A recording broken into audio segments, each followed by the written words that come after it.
ఓం శ్రీమాత్రే నమః. నిత్య అర్చనకు స్వాగతం. ఒక రైతు దగ్గర ఒక ముసలిగాడిద ఉండేది. పాపం దానికి కళ్ళు కనిపించక అక్కడే ఉన్న పాడుబడిపోయిన నూతిలో పడిపోయింది. ఆ రైతు దాన్ని చూశాడు.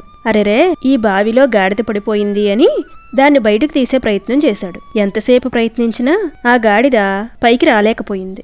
అప్పుడు ఆ రైతు అనుకున్నాడు, ఇది ముసలిదైపోయింది, ఎలాగో నాకు పనికిరాదు, అది కూడా ఇంకెంతకాలం బతకదు, దీన్ని పైకి తీయడానికి ఇంత కష్టపడే కన్నా నేను రేపు మంచి బలమైన గాడిదని ఇంకోటి కొనుక్కుంటాను.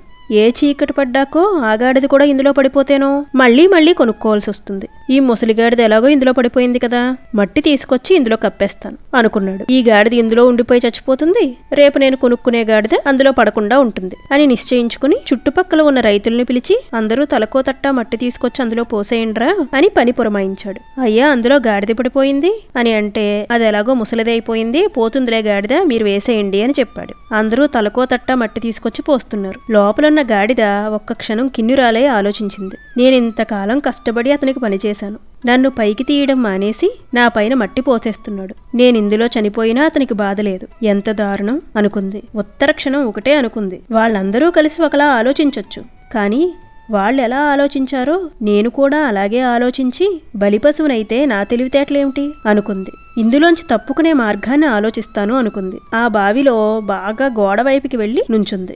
ఈ రైతులు ఒక్కొక్క తట్టా తీసుకొచ్చి మట్టి పోస్తున్నారు. దాని మీద మట్టి పడితే దులుపుకునేది, కొంచెం గట్టవగానే ఎగిరి ఆ గట్టు మీదకి ఎక్కేది, కాళ్ళ కింద మట్టి తోసి మళ్లీ నుంచునేది, మళ్లీ మట్టి పోస్తుండేవారు, మళ్లీ పైకెక్కేది.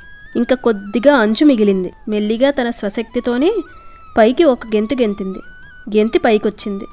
ఇక వీళ్ళ దగ్గర ఉండకూడదు అని పారిపోయింది. బుద్ధిబలాన్ని ఉపయోగించుకున్న గాడిద బతికింది. బుద్ధిబలాన్ని ఉపయోగించకపోతే ఆ గాడిద ఎప్పుడో ఆ బావిలో అవశేషంగా మిగిలిపోయేది. పిరికివారిలా బ్రతకండి, ధైర్యంగా కష్టాలను ఎదుర్కొని మణిపూసల్లా బతకండి, ధైర్యంగా జీవితాన్ని కొనసాగించడం నేర్చుకోండి.